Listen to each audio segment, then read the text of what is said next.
Hari kelima. Teman-teman, di hari kelima ini kami mulai bergerak dari Kecamatan Ketahun, Bengkulu Utara, tepatnya dari Hotel Fadilah Syariah. Seperti yang sudah diceritakan dalam video sebelumnya, hotel ini layak direkomendasikan untuk teman-teman yang mungkin kesulitan mencari penginapan yang layak kalau kemalaman melewati Kecamatan Ketahun. Selain hotelnya bersih, kamarnya luas, juga di halaman belakangnya tersedia lahan parkir yang sangat luas dan tersembunyi. Jadi aman kalau teman-teman ngegas bersama dengan rombongan besar. Ada sekitar 15 kamar di sini dan sekamarnya bisa diisi bertiga atau bahkan berempat. Jadi kalau rombongan teman-teman ada sekitar 40 atau 50 orang masih bisalah ditampung di sini. Dan gak lupa, sebelum berangkat, kami melakukan ritual. Jadi, para bikers itu, para anak motor itu, biasa kalau meninggalkan tempat penginapan, mereka meninggalkan jejak dengan menempelkan stiker identitas komunitas di kaca hotel.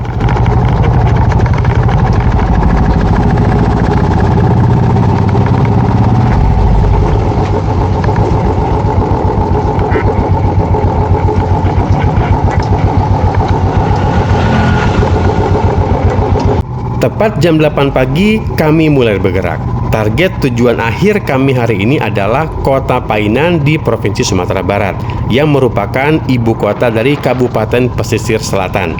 Perkiraan perjalanan akan menempuh jarak sekitar 360-an kilometer. Di daerah Bukit Indah, sekitar 15 menit perjalanan dari Fadilah Hotel, kami berhenti sebentar untuk sarapan. Karena memang tadi di hotel tidak disiapkan sarapan. Cuman saya nggak sempat bikin dokumentasinya, bikin videonya karena lupa udah keburu tremor karena kelaparan.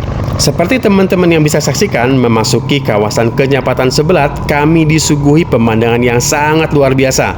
Kombinasi antara jalanan yang sepi dan berkelok-kelok dengan kebun karet di sisi kanan, dengan bukit yang ditumbuhi padang rumput di sisi kiri, sambil diterpa sinar matahari pagi di depan, benar-benar menjadi teman perjalanan yang sangat mengasihkan. Kemudian secara tidak terduga, pemandangan yang serba hijau tadi langsung berubah suasananya ketika di depan kami disambut pemandangan laut lepas yang hadir tanpa terhalang oleh bangunan atau pepohonan tinggi.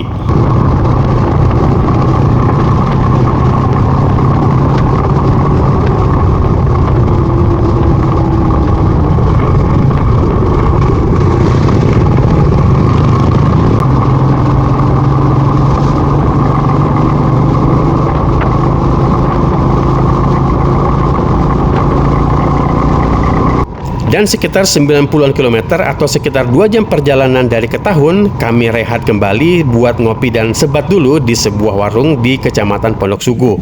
Karena warung tempat kami berhenti dekat dengan sebuah masjid besar, kesempatan ini kami manfaatkan untuk sholat tahiyatul masjid sekalian menyegarkan wajah dengan berwudu.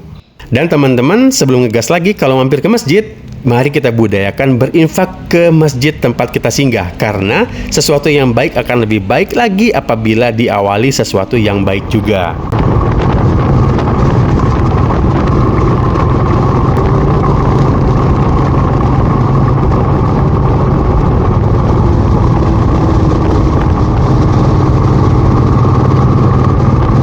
Berbeda dengan perjalanan kami di hari sebelumnya, di rute kami hari kelima ini dari Ketahun tidak banyak pantai yang kami lewati. Walaupun di Gmap, jalur yang kami lewati memang menyusuri pantai, tapi tidak banyak pantai yang terlihat karena tertutup perkebunan sawit dan karet di sisi kiri jalan.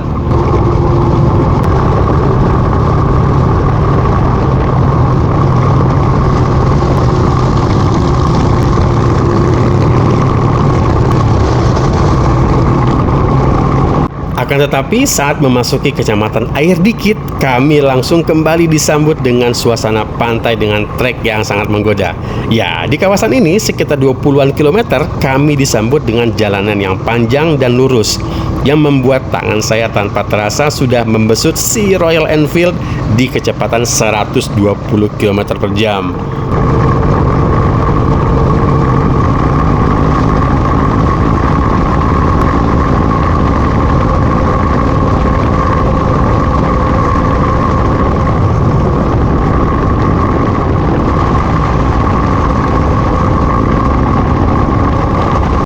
Oh ya, kalau teman-teman bertanya, kok di sepanjang pantai banyak dipasang dinding beton sih?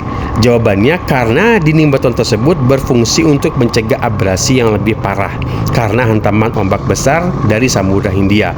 Sehingga saking berdampaknya abrasi tersebut, dijadikan nama salah satu pantai di kawasan ini menjadi Pantai Abrasi, teman-teman.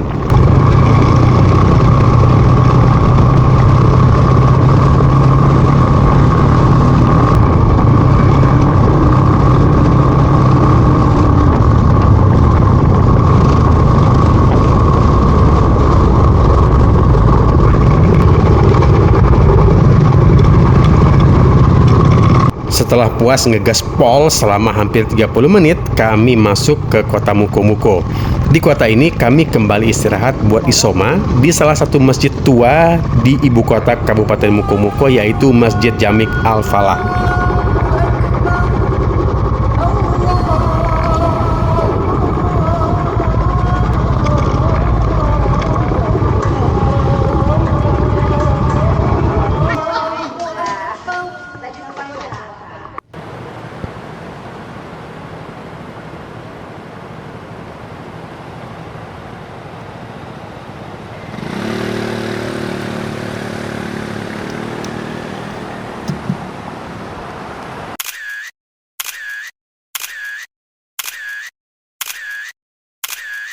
Sekitar 1,5 jam beristirahat, kami pun melanjutkan perjalanan.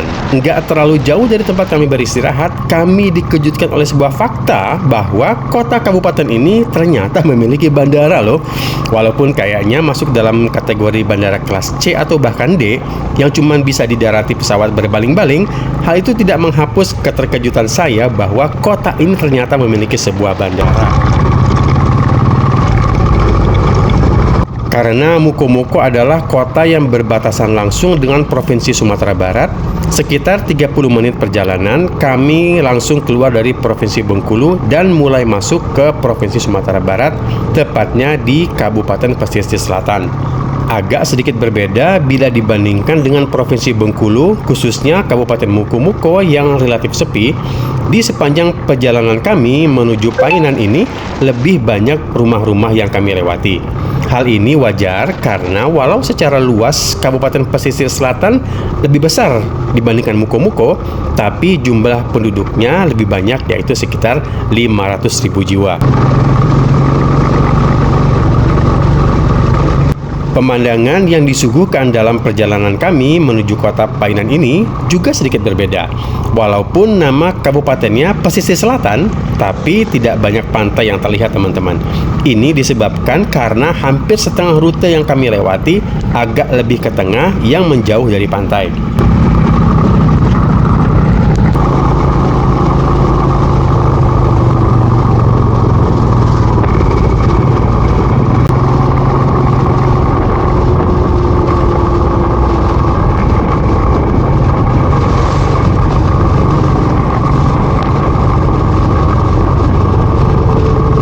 Setelah memasuki Kecamatan Teluk Betung, barulah kami menyusuri pantai lagi, yang walaupun berada di bawah jalan, tapi pemandangannya cukup memanjakan mata. Karena setelah hampir 2 jam tadi, kami hanya memandang pepohonan saja.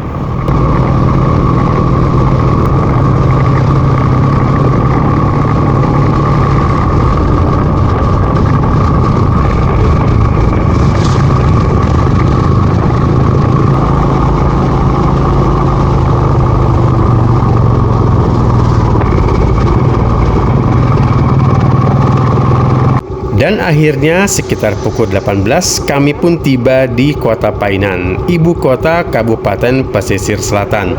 Dan sebelum menuju ke penginapan, kami istirahat dulu sambil menikmati panorama Masjid Terapung Samudra Ilahi di Pantai Corocok yang terkenal itu.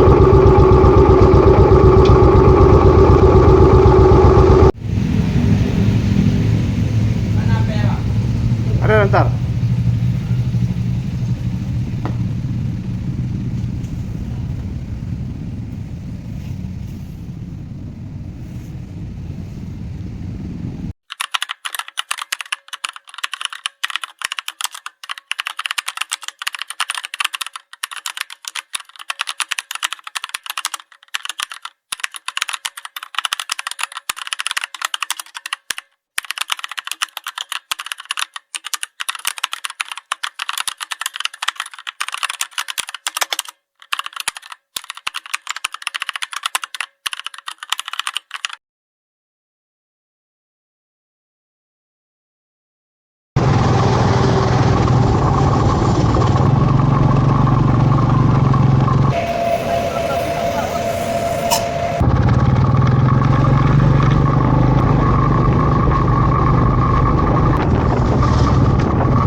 Sur, Sur, ID, ada nasi.